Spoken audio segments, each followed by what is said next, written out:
Thank you, guys. Thank you for the warm welcome. I feel it. I have to say, thank you for that kind introduction. And it is good to be back in Dorchester County. It's where we started this off. I feel like I'm coming back home. I am seeing a lot of new faces tonight, though, and so I'll tell you a bit about myself and why we're doing this. Okay, I'm the kid of immigrants who came to this country 40 years ago with no money. I've gone on to found multi-billion-dollar companies in the United States of America.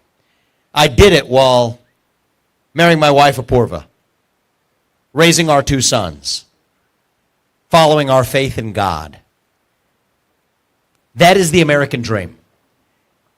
And I am genuinely worried that that American dream will not exist for my two sons and their generation.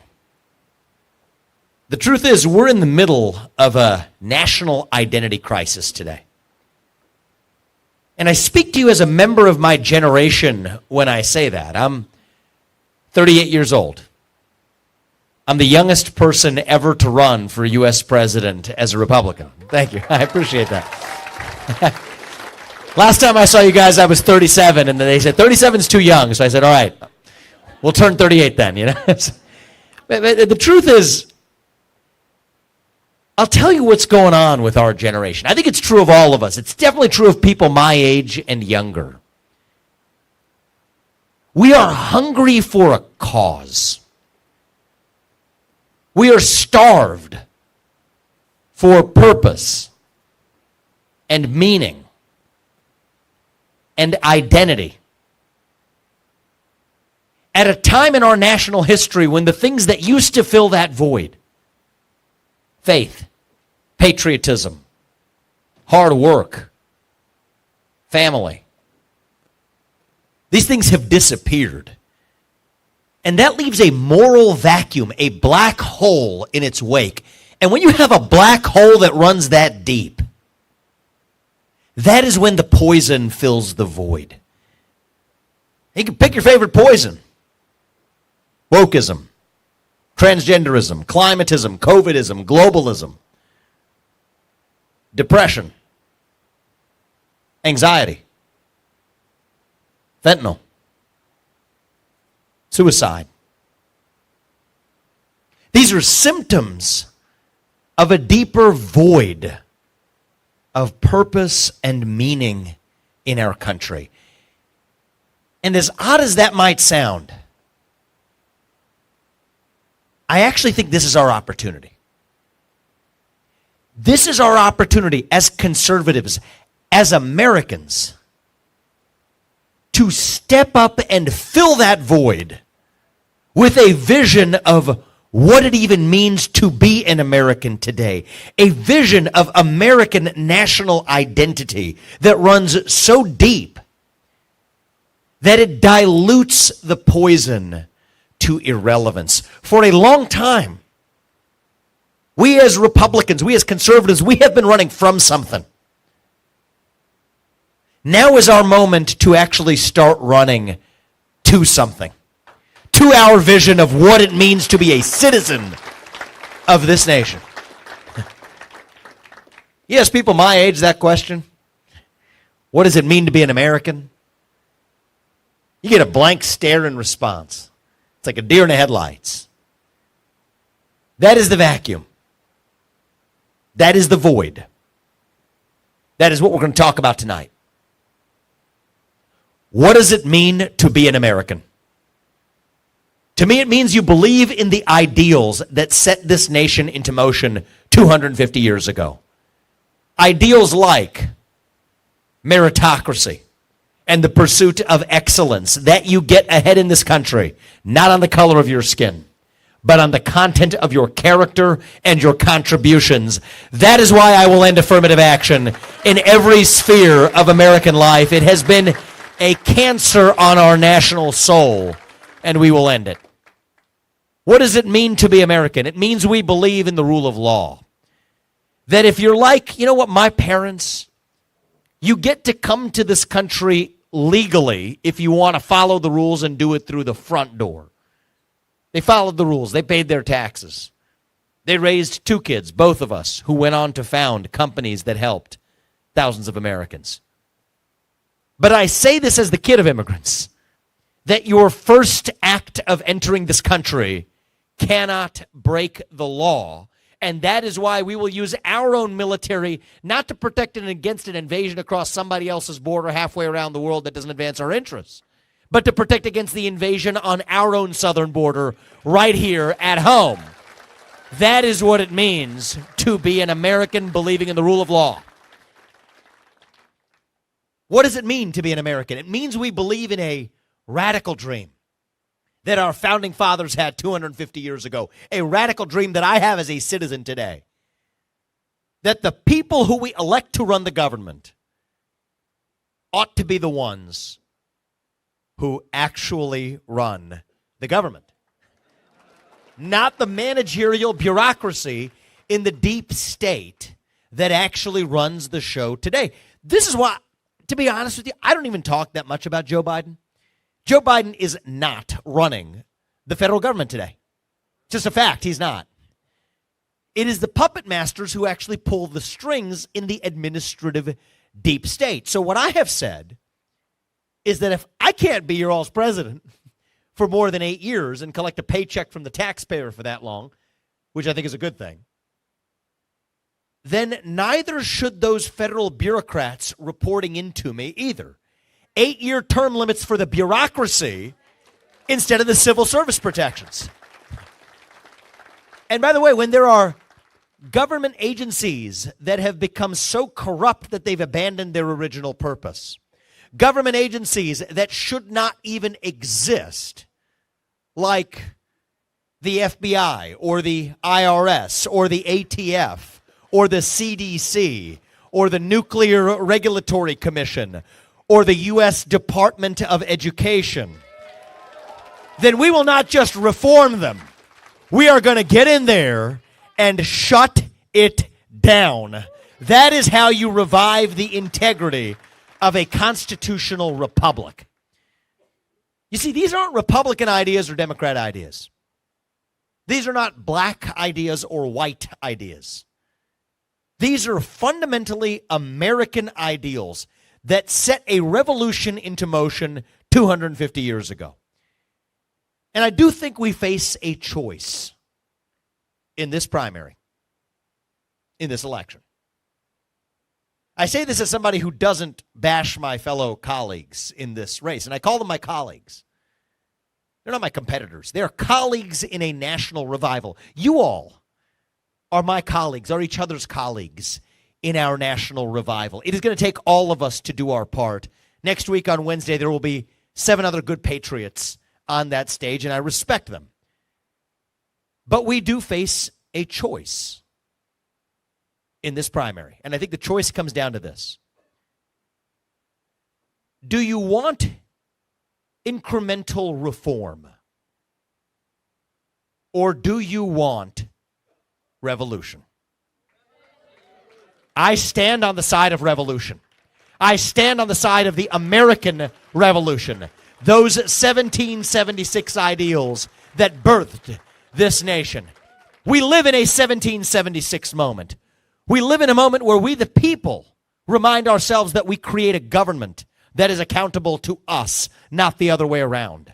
We live in a moment where we remind ourselves that, you know what, we don't sort out our differences in the back of palace halls, either in Old World England or in the corner office of BlackRock on Park Avenue in Manhattan today. No, we the people sort out our differences through free speech and open debate in the public square in a constitutional republic where every citizen's voice and vote counts equally. That is how we do things on this side of the Atlantic, on this side of 1776. That is who we are as Americans.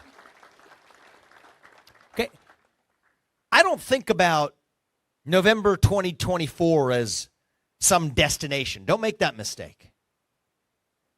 November 2024 is the start line.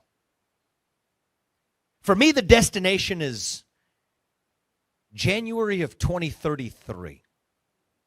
When I leave office after 2 terms. My older son, he won't even be in high school yet, okay? And I think a lot about what do I want to tell him?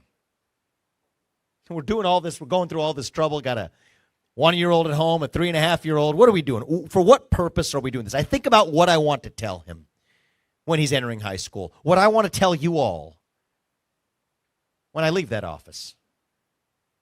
I really don't pay attention to inauguration speeches. They bore me. They're full of unfulfilled promises. It's garbage, okay? I do pay attention to farewell speeches. George Washington's, the great of all time, January of 1801. Dwight D. Eisenhower's along the way. Ronald Reagan in January of 1989, where he said that we revived a national character that we lacked when he took office in 1981. I think about what do I want to tell you in January 2033 that we actually did for this country. When we're leaving that day, I want to tell you that once again in the United States of America, we have 3 branches of government, not 4, that we shut down the administrative deep state, that we reduce the federal employee head count by over 75%. I believe we can do it. I believe it is possible. I want to tell you in January 2033 that we are no longer dependent on our enemy, Communist China, for our modern way of life. We have declared independence once again in the United States of America. I want to tell you that our economy is once again growing at the fastest rate in the developed world because we embrace capitalism again in this country instead of apologizing for it. Above all, though, I want to tell you that my 2 sons and their generation, that they are once again proud to be citizens of this nation. We're in a crisis of national pride. Young people, they don't believe in this country anymore. I can tell you, I'm one of young people, a member of a generation that was jaded and cynical for much of my 20s. Wasn't that long ago for me. 16% of Gen Z today says they're no longer proud to be American. 60% of young Americans say they would sooner give up their right to vote than to give up their access to TikTok. I'm not making this up. This would be funny if it weren't true. This is not the stuff of a nation that's built to last for more than another generation. My wife asked me last December, first thing she said as a thinking, sane person was, are you sure we want to do this right now in our life, as not wait, say, 20 years from now when our kids are out of the house, maybe we have some more experience? The truth is, I don't think we have 20 years left as a country. I don't think we're working with that much time. I do not want to be the generation that history looks back at and says, we were the ones who finally blew it 250 years in, with our founding fathers squandering it to become just another fall of the Roman Empire. I reject that. I think this is our opportunity to actually look at things a little differently and say, you know what? It might just be a special time for us to be alive now, as it was in 1775, as it was in the spring of 1776. We have a government that tells us that, you know what, we the people, we can't handle the truth. We can't handle the truth about the origin of COVID-19. We can't handle the truth about what we knew about the vaccine or mandate lockdowns in this country. That we can't handle the truth about a Hunter Biden bribery story on the eve of a 2020 election. That we can't handle the truth about what really happened on January 6th. That we can't handle the truth about that Nashville shooter manifesto, the transgender shooter of a Christian school that they still have not released. I think we live in a moment where we say, you know what? We the people, we can handle the truth. In fact, we create a government that we require tells us the truth, that we stand up for the truth. That is who we are. That is what the American Revolution was actually fought for. And that is what we have an obligation to recreate today. That is what this campaign is actually all about. It is about standing up for the truth, speaking the truth, doing it without apology, Today we have an epidemic of fear in our country. Fear of losing your job. Fear of your kids getting a bad grade in school. Fear of becoming a pariah in your own community. Not for telling a lie. You'll be fine if you tell a lie, but for telling the truth. You want to revive our civic health? I'll tell you how to do it. The best measure of how we're doing as a country. Here's what it is. It isn't the number of ballots that get cast every November. That's just the final act at the end of the process. It is the percentage of people who feel free to say what they actually think in public. Right now, we're doing poorly. We can do better. The only way we're going to do it is all of us starting to talk openly again, to say in public what we will say at the dinner table. When you're the only person in that room, that parent-teacher conference, that board meeting, heck, at the dinner table with your own kids, standing up for your own parents, for that matter, standing up for what is true, speaking that truth. And in this race, I am doing my part. We will stand up and speak the truth, not when it is easy, but when it is hard. That's what we're going to do tonight. Speak the truth.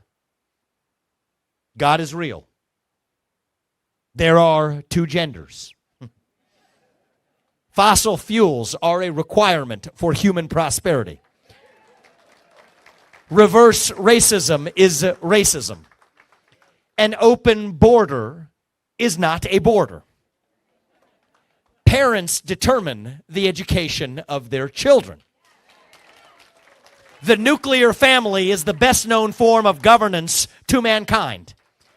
Capitalism lifts people up from poverty.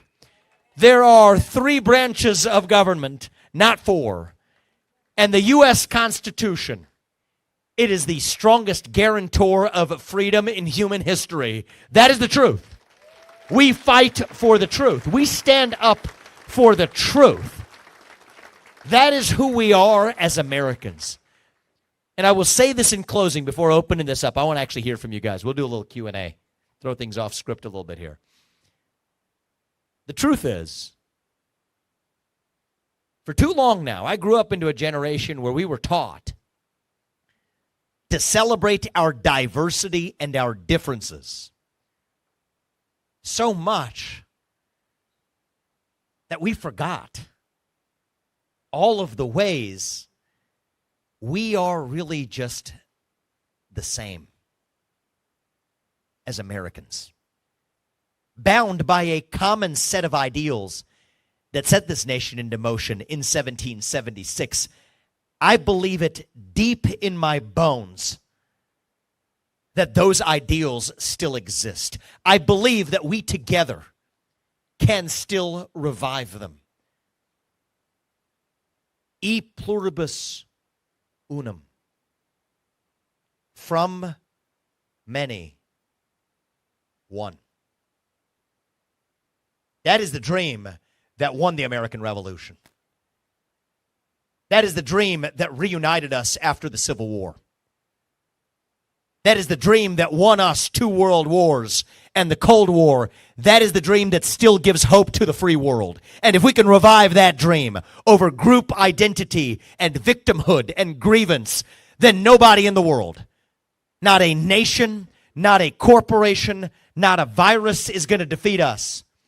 That is what American exceptionalism is all about, and that is what we together will revive to save this great nation. Thank you all. God bless you. God bless your families. And God bless our great country, the United States of America. Thank you. Thank you. Thank you. Let's actually open this up. Let's have a conversation. We'll take the microphones around. Thank you. I appreciate it, brother. Thank you.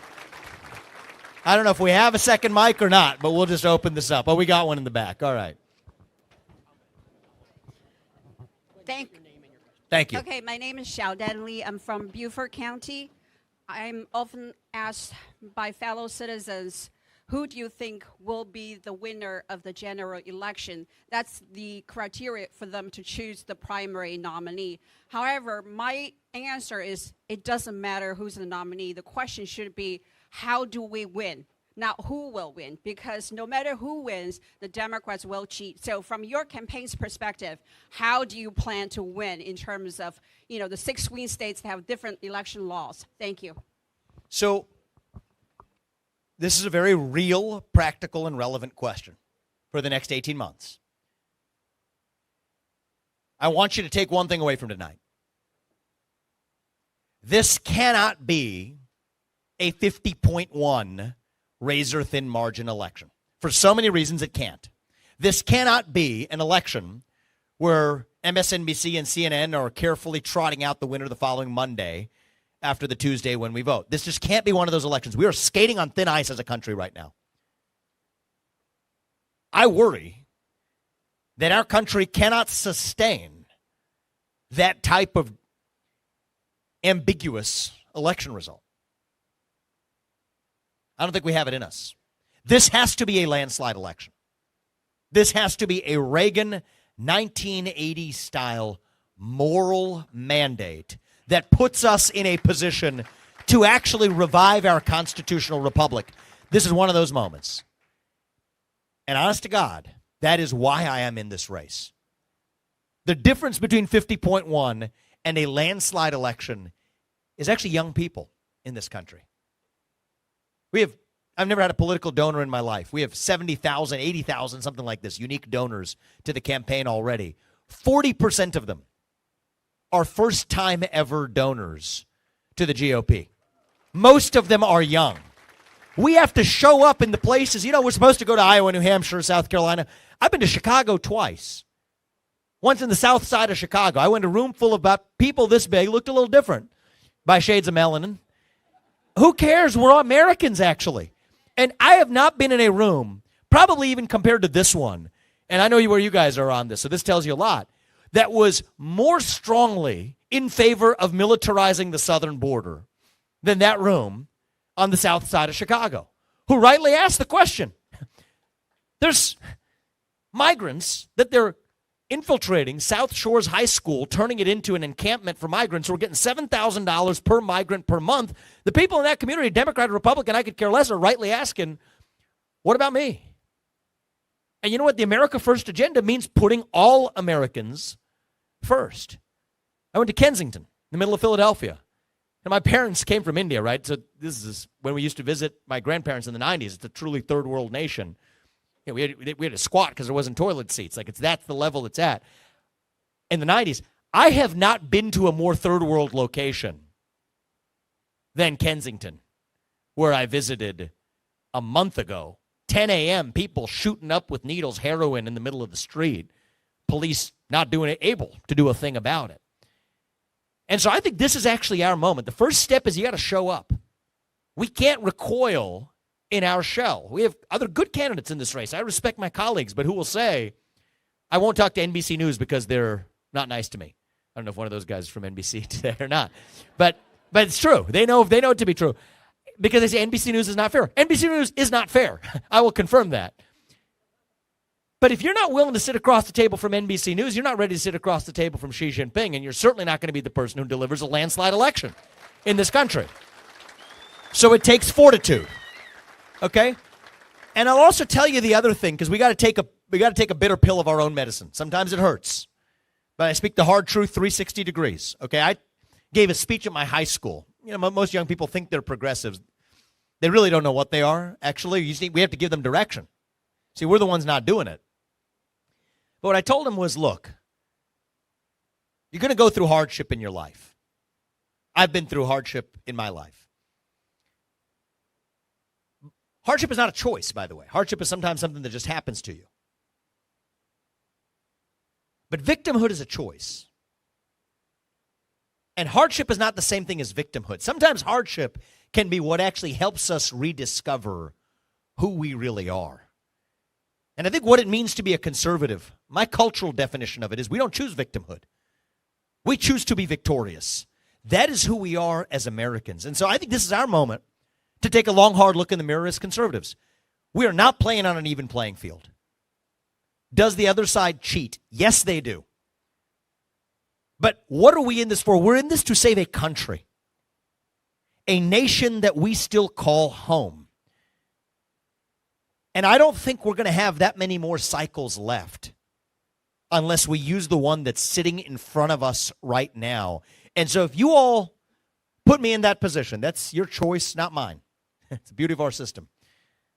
If you all put me in that position as your nominee, you all do your part. I promise you I will do mine, because Reagan 1980 is absolutely what we need. And if Ronald Reagan were alive and well today, I promise you I would not be in this race. I'd be backing him and living a better life in some ways, right? But he's not.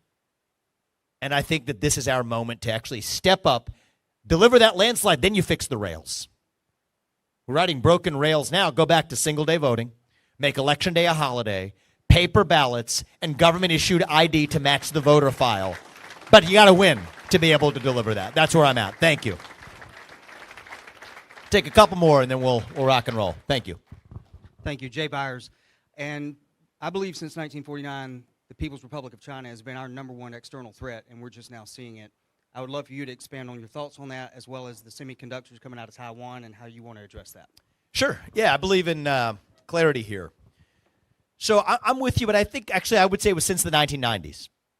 Because still back from much of the Cold War, the USSR was still the big